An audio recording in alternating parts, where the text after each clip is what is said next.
Good evening, everyone. This is John with Tommy's Top Picks, here to bring you your weekly market update. Tonight, we're going to talk a little bit about Everfest and the new upcoming set, the speculation around it, and the information provided by LSS.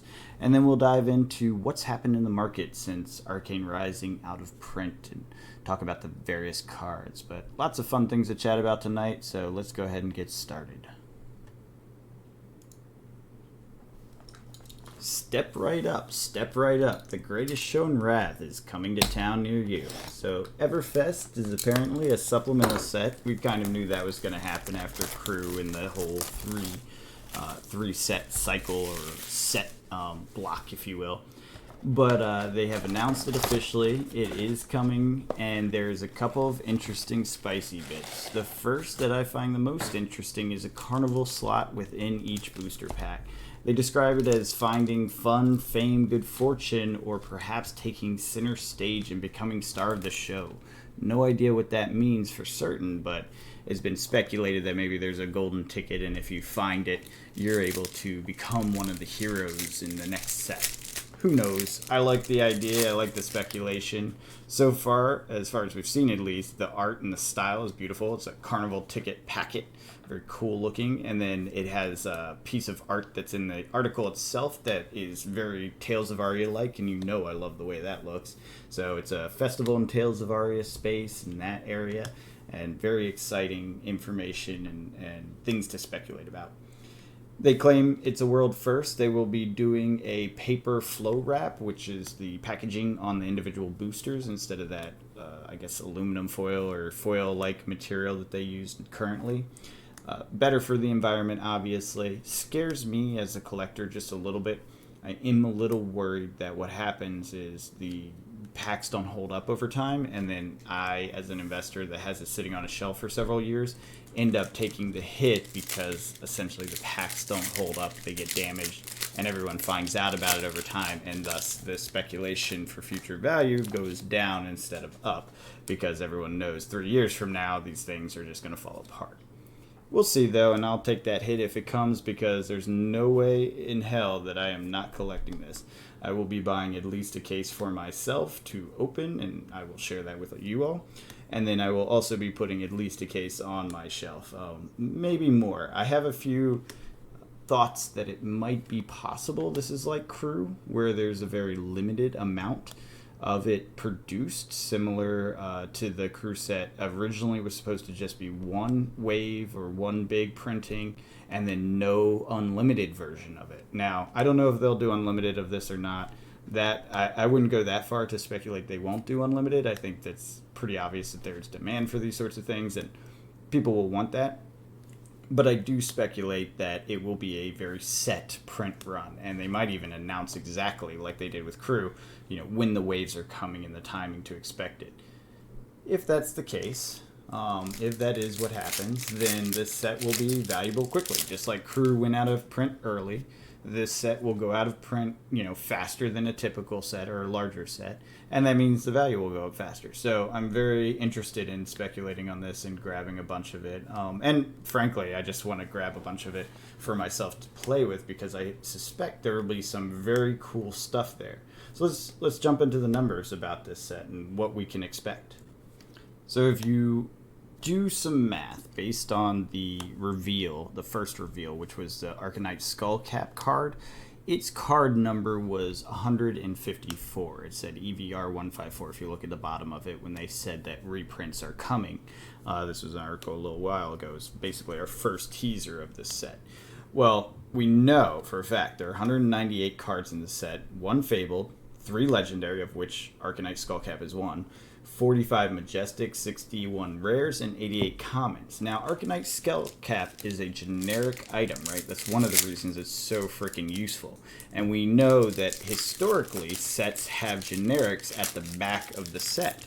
So being at 154 and an item, an equipments tend to be at the beginning of their area. So we can imagine Arcane Skullcap being both a legendary and an A card. It's probably right there in the front of the slots. There might be something before it a little bit, it might not be just at the very, very front just because of the way the rarity works.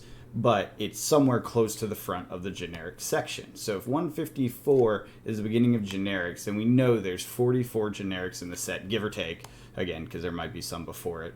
And then that means 153 or so, approximately, are for characters or class cards of some sort, some breakdown. Now, how they break that down is totally up to them. Tales of Aria, for example, had a section for talents, right? The lightning and the ice and the earth cards were in a section of their own, and the character cards at a different section. I suspect because they promised there'll be something for all classes, that you take the main 9 classes, you take 153, you divide it by 9, and you get 22 cards per class. Now, no guarantee of this. One, there could be introducing Bard, and then you have 10 classes. Hell, they could be introducing 2 different new classes here. We just don't know what they're going to introduce here. And when you think about that, that's very exciting. There could be other ways of dividing the cards up if you start thinking about new classes or talent-based division and things of that nature. We don't know. We just don't know. It is in Aria. Aria has the elements as defined by the Tales of Aria set. So it's something to think about. It's something that could be exciting in that regard. But I'm willing to bet at this point, or at least I suspect most highly, that the actual breakdown will be by class. You will have a set, maybe it's 11 instead of 22, I don't know, a set number of cards per class that lead up to the Arcanite Skullcap section, and then somewhere around 44 different cards in the back of it that are generics. Now, how many are going to be, your common equipment generics, right? We've had sets where there's been a lot of those, the Iron Rot and that sort of thing. And then how many of them are actually useful kind of attack cards or non-attack cards that are in that sort of vein? How many of them are potions, right? We're going to a carnival. What better place to have weird potions and strange effect cards that can impact the way the game plays than in the generic section where potions have been seen before? And someone did see, or say they saw, that the Carnival Slot was actually kind of an item slot, like a talisman, potion, etc. And if you think about kind of the style of this and the feel of it, performers, peddlers, and frolicking fun is to be found. Well, when you think of peddlers in a weird carnival style, like you think of trinkets and talismans and fancy magic items of that sort, I mean, I could see that being a big part of it. And that would be exciting and fun too, especially if it has significant impact on the gameplay. Because you got to remember, we're not getting another draftable set until at least April. It's scheduled for Q2, so sometime between April and the end of June is when the next draftable set comes. So this one, I hope, has a big impact on the meta, maybe introduces some new Blitz characters like Crew did, the young or the 20 life ones. They're not all young, I don't think, but the general concept is that they're 20 life. If we got a bunch of those, especially if they mixed up some of the stuff, so think, like I said before, like a Shadow Ninja, or think like a Lightning Brute or something like that. If you throw those sorts of combos in, that really spices things up, because I can take the Lightning cards from Tales of Aria and the Brute cards from WTR, or the Ninja cards from WTR and the Shadow cards from Monarch, and start mixing and matching and making very interesting sets and Blitz. And it's Blitz. They don't, in my opinion, they don't take Blitz as seriously as Classic constructed. And so it's okay to be a little off and a little weird and a little, disbalanced and have some fun stuff in there. So I really hope that's the style they take with it. I think that would be fun and very exciting to play. And, I'm interested in the set. It's a cool style. Something else that someone brought up. If you look at the packet, it looks like a ticket. It has kind of like the yellow borders thing, kind of like a carnival ticket sort of feel to it. But if you look at the actual packet behind the logo, it has a very similar feel. It's red with like a gold kind of woodcut look. It has a very similar feel to the Welcome to Wrath lore book that was given out to initial stores that apparently most of them threw out. That lore book talks about Everfest, talks about the world a lot, and is very interesting. And there were some downloads that came out from a OneDrive a couple weeks ago, maybe a week ago, And they were up there for a while. People downloaded it. I imagine it got overwhelmed because it disappeared a few days later. Reach out if you have a copy of that. I would love to download it. I don't have a copy right now. I did get a chance to look at it, and there was some very cool stuff in there, including this idea of a bard class. They had a section where it had all these classes for the world, or potential worlds, and said and many more, so obviously they can break out of that mold. But one of the ones listed was a bard. There was an alchemist, which I could also see at this sort of festival. There was a necromancer and a cleric, which it doesn't necessarily fit this world, but interesting ideas and ways they could expand it. So I'm excited about that concept. I really hope there's something interesting and spicy, and then I'm guessing that the Fable card will be a landmark, and it will be the Everfest, similar to the art we see in this article, that just kind of is the whole fair and has some effect, kind of like Corsham and Library of Soul. So that's my hope. I mean, we'll see. There's lots of time. We will get some previews in January 24, and this comes out February 4th if nothing goes wrong with shipping and all the rest. So we'll have a much better idea in the new year. But I am very excited for this. I'm very hyped, and I hope it's everything I hope it to be and has a lot of fun stuff in it. I do like the idea of a chase card slot, so I hope they do a good job with this Carnival Slot and get people really excited about it. But so far, so good. Good early information for sure. So let's give a quick overview on the market. Very interesting last couple of weeks. Essentially, obviously, Arcane out of print had impact. It changed how things were perceived in the market, and there's some pop in the prices around it. But generally speaking, if you're looking at general prices, the general cost of individual cards, special cards, that sort of thing, now, frankly, is the time to buy. Everything has come down quite drastically. In fact, I had cards on order that were coming through, and now they've already lost value, and I haven't even received them yet. Some of these are, like Shiana is down. I think I paid $130, $140 for it, and it was down to $110 last time I looked. So things like that, it's the cards have been depressed a little bit. I'm not entirely sure why. I'm guessing my entire gut and thesis around this is that it's the holiday season and everyone has to save for their upcoming holiday gifts, and so no one's buying as much. I think the place where that is not true is in Welcome to Wrath Unlimited. I think that is starting to go gangbusters. People are buying quickly, and with the suspicion that it will be out of print sometime soon, and so they're speculating on that, which makes sense because they're still like $75, $76 a box, so they're still in a reasonable price range. I will say another place that got hit was Monarch. First edition is down by 15%. I want to say it's around 600 or so case, which is crazy good prices. If you want to get out there and buy some, go for it. It's definitely a good time. I've bought mine. I'm in a pretty solid position. I'm not too worried about it. And it going down doesn't bother me at all. It's fine. It's going to sit on that shelf for years. That was the intent, and it's going to fluctuate in that time. So as long as the game continues to succeed, I'm happy to see it continue to sit on the shelf, even if it's at a depressed price. It's totally fine by me. Crew First Edition is up 36%. It's kind of one of the nice spots in the market right now, so that's interesting to see. I have no idea what's driving that, other than the fact that it might be getting kind of hard to find it now. It's been out for a while. It was a small print run, we know, and now people are speculating generally on the game and the future of it, and so they're trying to buy up whatever they can First Edition. So it has jumped in price and is not easy to get anymore. Arcane First Edition, I know for a fact, is not easy to get anymore. Last listing I saw on eBay was like $20,000 that was available. Now, there are ways to get it, using crypto or whatever, and individual deals at a much lower price. But the reality is the market is drying up on Arcane First Edition. So I don't know what kind of money you're interested in spending, but now's the time to buy those sorts of things because they're going to be gone or at least well stashed for quite some time going forward. Another interesting general update, I guess, is the Rudy card, the LSS 001P promo card.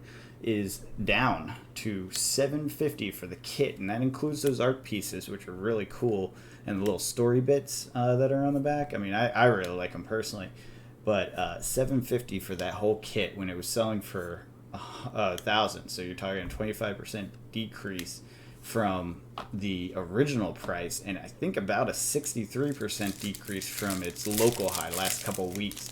It was up almost to 2,000 for a little bit there.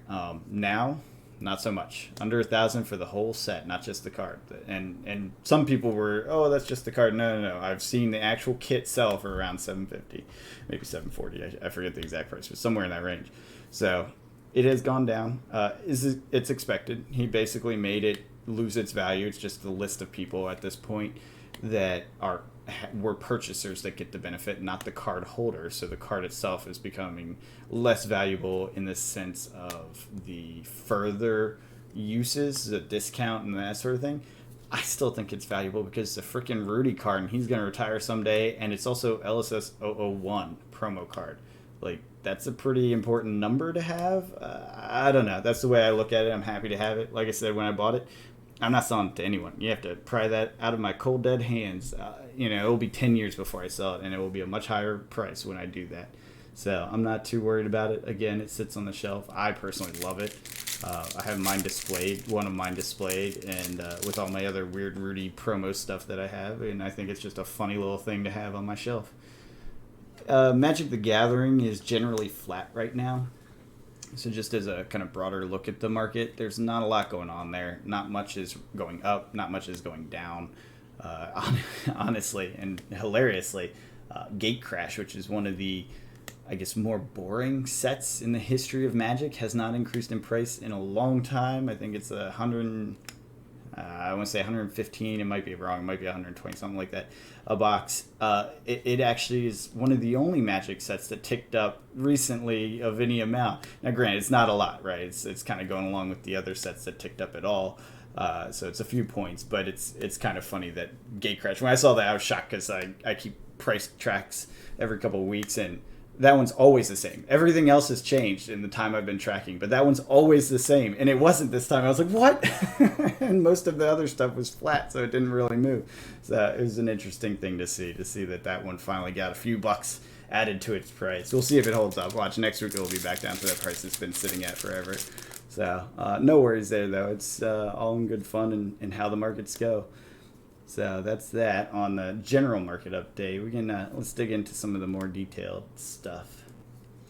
So Tales of Aria Unlimited rainbow foils and unlimited normal versions have started to show up with various cards. So if you're looking for a Corsham for a deck you want to build, but you don't want to spend the $500 for the first edition kind of cold foil version of it, same for all the other equipment, start looking at it. I wouldn't say jump in just yet because these are just getting to shelves and just getting to collections and then just getting listed in the past couple days, I noticed.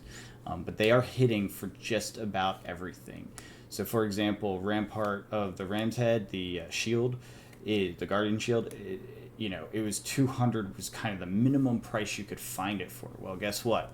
There's one on there for $169 today. Yesterday it was like $175. So it's ticking down. Now, granted, these are unlimited edition rainbow foil, so you're not going to get the cold foil collectible style. That stuff is still holding perfectly fine. If you're collecting those sorts of things, you have nothing to worry about there. It's just for those people that want to buy it to play it, there's now a cheaper option hitting markets. Again, I would wait a few days, see how it develops, and those prices will probably keep ticking down as more and more people start opening these unlimited cases.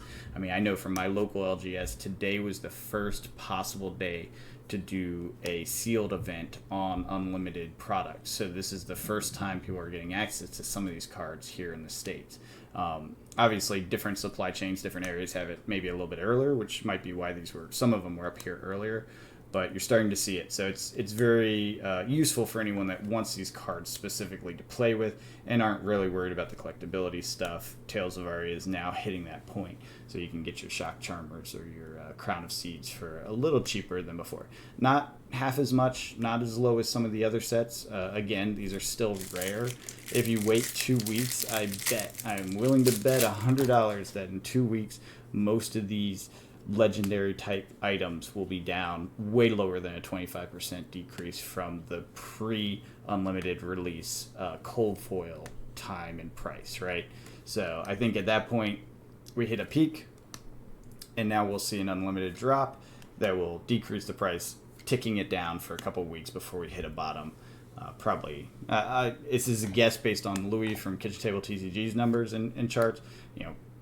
2 to 3 weeks, maybe as far as a month and a half. That's kind of a guess there. Can't say for certain on that, but that's just based on historic price movements. But historic price movements have also been affected by the number of printings that have happened and things like that. So it's hard to say. But point being, prices are coming down. If there's a piece of legendary equipment that you were unable to get in first edition and didn't feel like paying, i.e. the shield, because that was always a little bit overpriced for legendary, they're becoming available for very cheap now. So go keep an eye on it. Set a reminder. Maybe if you're feeling gutsy and you really want it and you're not too worried about the price decreasing, do it for the Black Friday sale. There is a sale coming up for TCG Player. I believe it's been announced officially. If not, oops, I really apologize, TCG Player. I have a shop on there, so they give you kind of a heads up. I hope I don't get in trouble for this, but there is a sale coming up for Black Friday. It should have been obvious after all the other sales they've done, like pretty much every month for the past 3 or 4. So there is a Black Friday sale coming up, so you can get your cash back in the similar way they've done in the past, and pay a little extra if you're desperate to get that item or equipment that you're looking for, and the unlimited is a reasonable enough price. Go for it. If you're waiting for the bottom, you probably want to wait a few weeks, maybe into December, when people really are on the holiday shopping spree, and that will be the ideal time to jump. Let's talk about Arcane Rising individual cards. So I did notice that Arcanite Skullcap has kind of retraced a little bit. It's hidden at about 250 for the Rainbow Foil edition. I think it was up more around 300 a couple weeks ago, so it is ticking down now that it is confirmed to be in the new set as a reprint. So its value as an unlimited Rainbow Foil type is going to be reduced, because the cold foil is really the rare thing, if you will. And so that's coming down, which is good. That's the point, right? That's why they reprint these, so that they're more accessible, these generic, useful items. And I'm excited about it personally, because it's one of the few generics I have not picked up. The Storm Striders, on the other hand, have actually ticked up $10 or so in the past few weeks. Nothing crazy. They're $80 to $90 range, coming up from 70 or so. I think maybe the prices were depressed on speculation that a lot of legendaries would be reprinted. I don't think it's the case. Obviously, only 3 legendaries, and so the market's reacting. Prices are returning to the scarcity levels of the individual item, and Storm Striders aren't impossible to find, so they're reasonably priced. Same goes for the the Skullbone Crosswrap for the Ranger. Probably lower than usual, just based on the fact that Rangers have gotten so much love recently. Unlikely to see a very useful future case for this item, because they'd have to change a lot for it to become useful again, or super useful, I suppose. Grasp of the Arcanite has trended up just slightly, nothing crazy. It's going towards 200 now from, probably, I guess the low was around 150 or so, and now it's just kind of ticked up into the 200 range. But there's still some fluctuation there. So the individual cards seem to be ticking up. Eye of Ophidia has been up for a while now. I think since the Crew out of print is when it started to jump up. It traced down a little bit, but it's ticking back up. I think its peak, like right after that happened, was like 450 or so, and it has drawn back down to around the 375 range, maybe the lowest, and then it's ticking back up from 385. So it's probably a little bit wonky, jumping up and down a little bit as the market tries to figure out what all this means, and how important the eye is and things of that nature. Which, it's a good card. It's a good card. I don't think it's end of the world good card, but it's a good card. The Teklo Heart, the Foundry Heart for Mechanologist, I think has been steady. It hasn't moved much at all. It's been in that 90 to 95 range, honestly 97 range for a while. Not much changing there. It kind of worries me, because I was hoping that Mechanologist would get some love with this new set. Obviously, all the classes get some sort of love, but we don't know what that looks like. Without the specking happening on it, I don't think there's insider knowledge that there's anything good coming from Mechanologists. Not to say there's anything bad, just that if there's really good stuff happening, it probably would have leaked by this point, and there'd be some specking happening. This is all my speculation on it, so I could be totally wrong. Maybe they just kept a tighter lid on the cards coming. I'm not sure. But point being, it has been solid as a rock. It's useful, but not end-all be-all. It's not your Arcanite Skullcap, but it is definitely a useful card. So Arcane Rising has started to react to the market news in a more stable way instead of the crazy, gyrations that you see right after the out-of-print sort of thing. The cases of Unlimited are $4.49, which is, $115-ish a box, which is what you expect after an out-of-print announcement. And I suspect they'll stay in that range. They have drifted a little bit here and there. It was up to, I think, $475 at a steady state, $500 maybe, and then tick back down. So it's not like it's end-all be-all. I think there's still lots of room for it to fluctuate until it figures out what its actual market price is. But imagine 100 or so, maybe 110 a box being the price for a while. That seems like the reasonable area that things settle at. So as we wrap this up with this last pack here, I just want to say, look at that. Cold foil crackerjack. Nice. I'll take that. Just want to say, if you like the content, go ahead and subscribe. Leave a comment. It does help the algorithm. I really enjoy doing this, and I hope you enjoy it. Any feedback you can give is always welcome, negative or positive. Algorithm doesn't care. So just say what you need to say. So I'm going to go ahead and clean this up, and then we'll go over the prices of the cards, and we'll be back in a second.